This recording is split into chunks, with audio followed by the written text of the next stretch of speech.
निराला भारतीय नवजागरण के सर्वश्रेष्ठ प्रतिनिधि कवि हैं।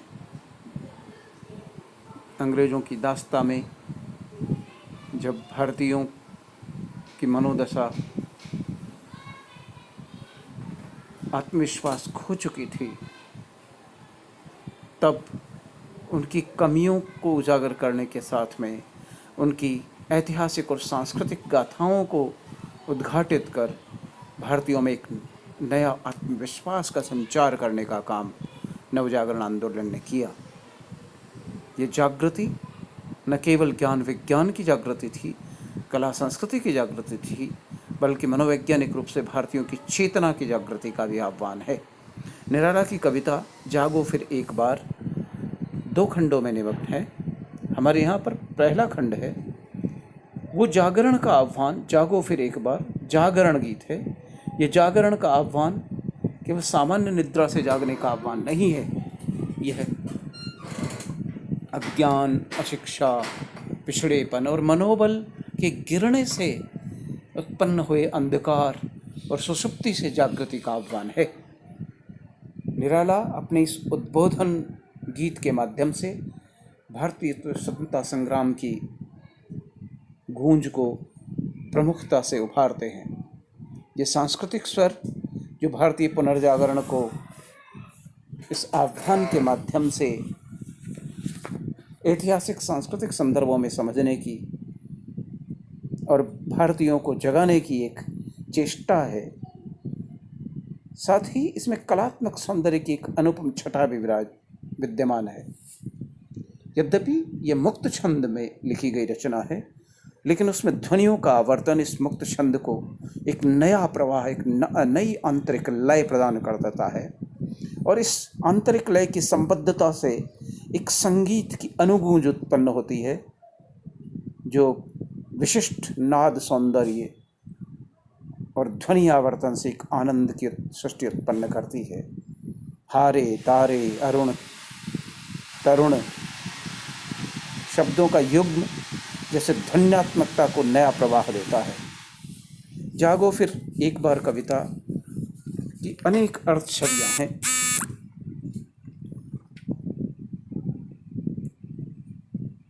इनमें प्राकृतिक दृश्यांकन तो है ही, साथ में भारतीय स्वतंत्रता संग्राम की अनुगूंज और साथ में एक प्रेम का संदर्भ है, एक प्राकृतिक सौंदर्य के साथ में प्रस्तुत किया गया है। जागो फिर एक बार पहले परिमल में संग्रहित हुई, फिर उसके बाद में अपरा में भी संग्रहित की गई। जागो फिर एक बार प्यारे जगाते हुए हारे सब तारे तुम्हें, अरुण पंख तरुण किरण खड़ी खोलती है द्वार। जागो फिर एक बार आंखें अलियों से किस मधु की गलियों में फंसी, बंद कर पांखें पी रही हैं मधुमौन, अथवा सोई कमल कोरकों में बंद हो रहा गुंजार। जागो फिर एक बार अस्ताचल चले रवि शशि छवि विभावरी में चित्रित हुई है देख, यामिनी गंधा जगी एक टक चकोर कोर दर्शन प्रिय, आशाओं भरी मौन भाषा बहुभावमयी, घेर रहा चंद्र को चाव से शिशिर भार व्याकुल कुल, खुले फूल झुके हुए आया कलियों में मधुर मद और यौवन उभार। जागो फिर एक बार पिउरव पपीहे पिए बोल रहे, सेज पर विरह विदग्धा वधु, याद कर बीती बातें रातें मन मिलन की, मूंद रही पलकें चारों नयन जल ढल गए, लघुतर कर व्यथा भार। जागो फिर एक बार सहृदय समीर जैसे पहुँचो प्रिय, नयन नीर शयन शिथिल बाहें, भर स्वप्निल आवेश में आतुर और वशन मुक्त कर दो, सब सुखोन्माद हो छुट छुट अलस फैल जाने दो पीठ पर कल्पना से कोमल, रिज कुटिल प्रसार कामी केश गुच्छ तन मन थक जाए, मृदु सुरभि सी समीर में बुद्धि बुद्धि में हो लीन, मन मन में जी जी में एक अनुभव सा बहता रहे उभय आत्माओं में, कब से मैं रही पुकार। जागो फिर एक बार उगे अरुणाचल में रवि, आई भारती रति कवि कंठ में, क्षण क्षण में परिवर्तित होते रहे प्रकृति पट। गया दिन आई रात, गई रात खुला दिन, ऐसे ही संसार के बीते दिन पक्ष मास वर्ष कितने ही हजार, जागो फिर एक बार। कवि भारतीयों से उस मध्यकालीन हताशा और निराशा के अंधकार और रात्रि से जागने का आह्वान करते हुए कहता है कि हे प्यारे भारतीयों, जागो। प्यारे का संबोधन प्रिय को है, भारतीयों को भी है। ये जागृति सामान्य जागृति नहीं है। सामान्य प्रातः काल का चित्रण करते हुए भी मनो जगत के अंधकार से, निमग्न रात्रि से जागृति के, विवेक के, आत्मविश्वास के प्रभात में जागने का आह्वान है। प्यारे जगाते हुए हारे सब तारे तुम्हें। हारे तारे का जो ध्वनि आवर्तन है वो जो संगीतात्मक प्रवाह और नाद सौंदर्य की आंतरिक लय की उत्पत्ति करता है, उसके साथ में ही एक नया आह्वान जोड़ता है। सुबह की सूर्य की अरुणिम छवि से उत्पन्न होने वाली किरण को जैसे उसके पंखों की उपमा दी गई है। वो किरणें भी कैसी, युवावस्था की तरुणाई में आई हुई है। वो युवावस्था नए जोश का प्रतीक है, जागने का प्रतीक है। ये बढ़ाती हुई जिंदगी नहीं है। और उस सूर्य की प्रथम अरुण किरण ने दरवाजे खोल दिए हैं। ये दरवाजे नए दिन के हैं, नए संसार के हैं, स्वतंत्रता के हैं, नए विकास के मानदंड के हैं, नए आशा और उम्मीद की जागृति का आह्वान करने वाले हैं। कवि आगे के बिंब में भारतीयों की सोई हुई भ्रमित मनोदशा को चित्रित करता है।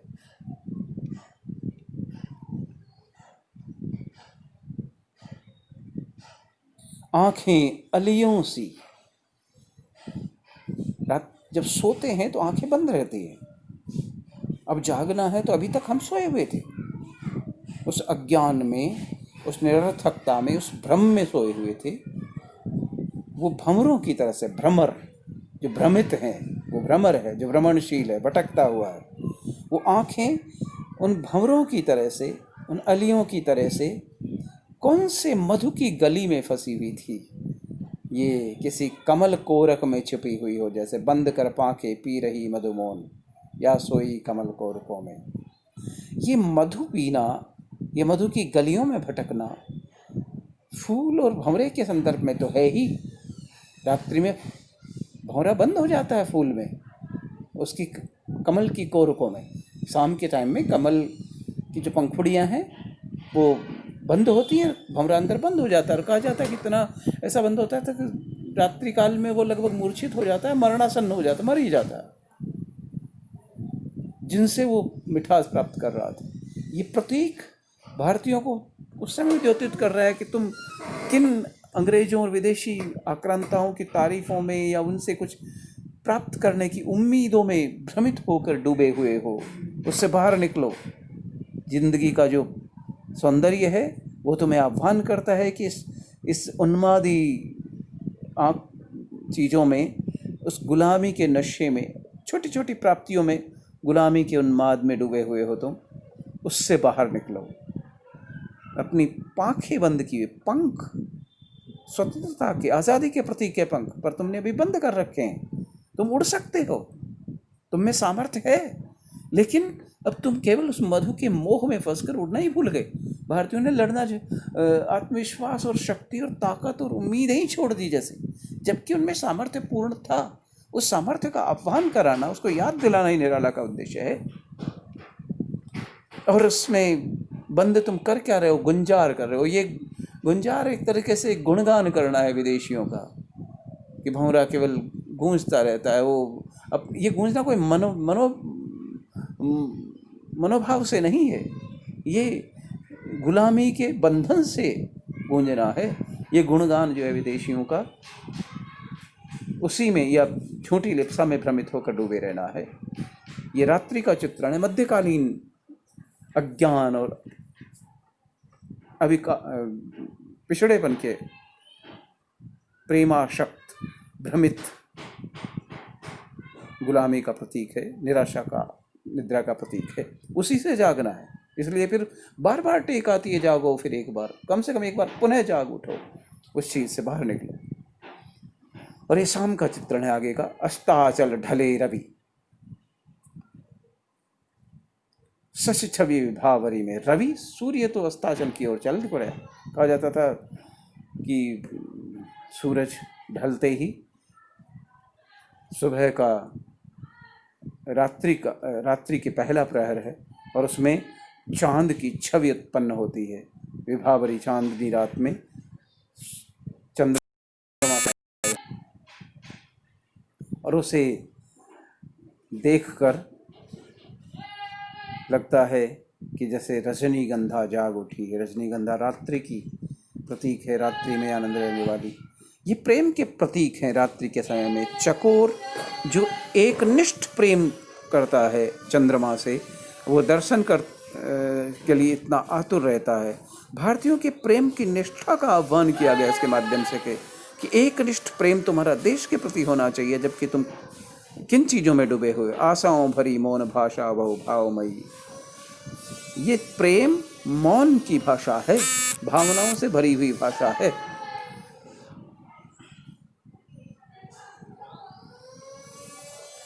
ऐसे में जबकि अपने प्रिय चंद्रमा को उत्साह और आनंद से प्रेम की भाषा में डूब कर देखते रहने की का आह्वान है, तो तुम भी अपने देश के प्रति ऐसा आह्वान, डूबने की आह्वान किया गया है। और ऐसे ही समय में जबकि शिशिर काल में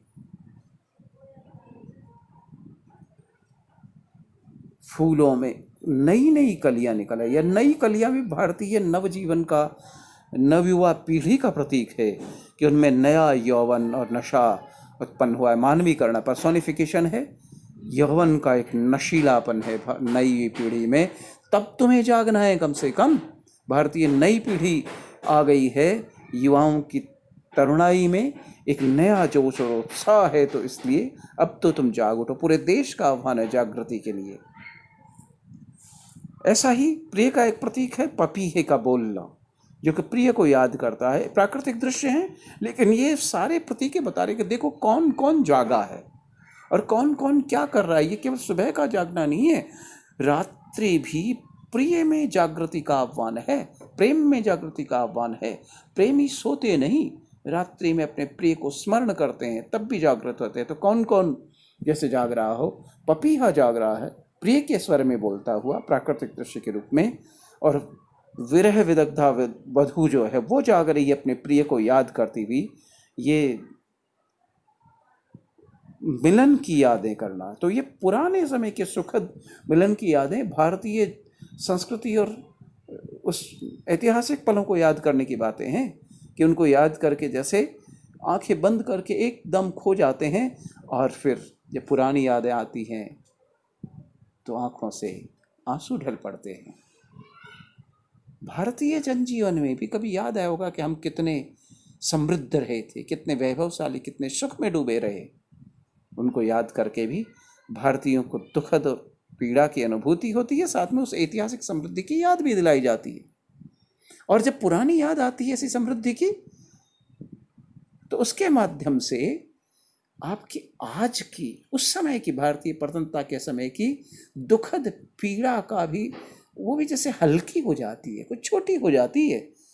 उसको लहू छोटा करके आगे बढ़ने का आह्वान इस जागृति गीत में किया गया है। फिर साथ में एक प्रेम बिंब के माध्यम से प्रस्तुत किया गया है कि जिस तरह से प्रेमी जो कि सहृदय प्रेमी है, वो अपने प्रिय के आंखों से आंसू बहते हुए नहीं देखता, उसे देख सकता, उसे तुरंत पहुंचने को आतुर हो जाता है, दुख और पीड़ा में सहायक बनता है। जैसे कि हवा ही वो प्रिय हो, हवा जैसे पहुंच देती है जल को, ऐसे ही जो सोए हुए प्रिय हैं उसे आवेग में, ये प्रिय सारे भारतवासी है जैसे, सारे भारतीय जैसे सुप्तावस्था में उनको सोए हुए को अपने जोश में, प्रेम के जोश में, आगोश में लेकर उसे आशय दिलाओ, उसे बंधन मुक्त कर दो, उसके सीने पर जो बोझ है, बंधन है, उसे मुक्त कर दो, उसका आह्वान करो कि वह उस सुख की संवेदना को महसूस करे, उस समृद्धि को महसूस करे, और उस सोई हुई अवस्था में भी उस सुख के उन्माद में डूब करके अपनी दुख और पीड़ाओं को भूल जाए, मिलन के सुख में, और पुरानी यादों को याद करके एक बार फिर से आलस्य छोड़ करके अपने कल्पना के भावनाओं के क्षेत्र में जिसमें सुखद स्थितियां थी उनको याद करके अपने बंधनों, केशों के बंधन को खोल दे। ये सारी बिंबात्मकता, केशों का बंधन को खोलना, जैसे गुलामी को से मुक्ति के आह्वान है सारा कुछ करते हुए। ये सुखोन्माद दुख और पीड़ा के क्षणों में पुरानी स्मृति को याद करके जैसे आज की दुख को हर लेना है, एक नया शक्ति और नई बल उत्पन्न करना, संचार करना, नई शक्ति का संचार करके संघर्ष के लिए सन्नद्ध होना है निराला। इसीलिए जागने का आह्वान करते हैं। और यह आह्वान कैसा है कि जिसमें तन और मन दोनों के व्यस्त होने का आह्वान है, दोनों के सुखद आश्चर्य में डूबने का आह्वान है। तन से भी इतना कर्मशील होना है और मन से भी इतना विवेकशील और निरंतर सोचते रहना है कि उसमें फिर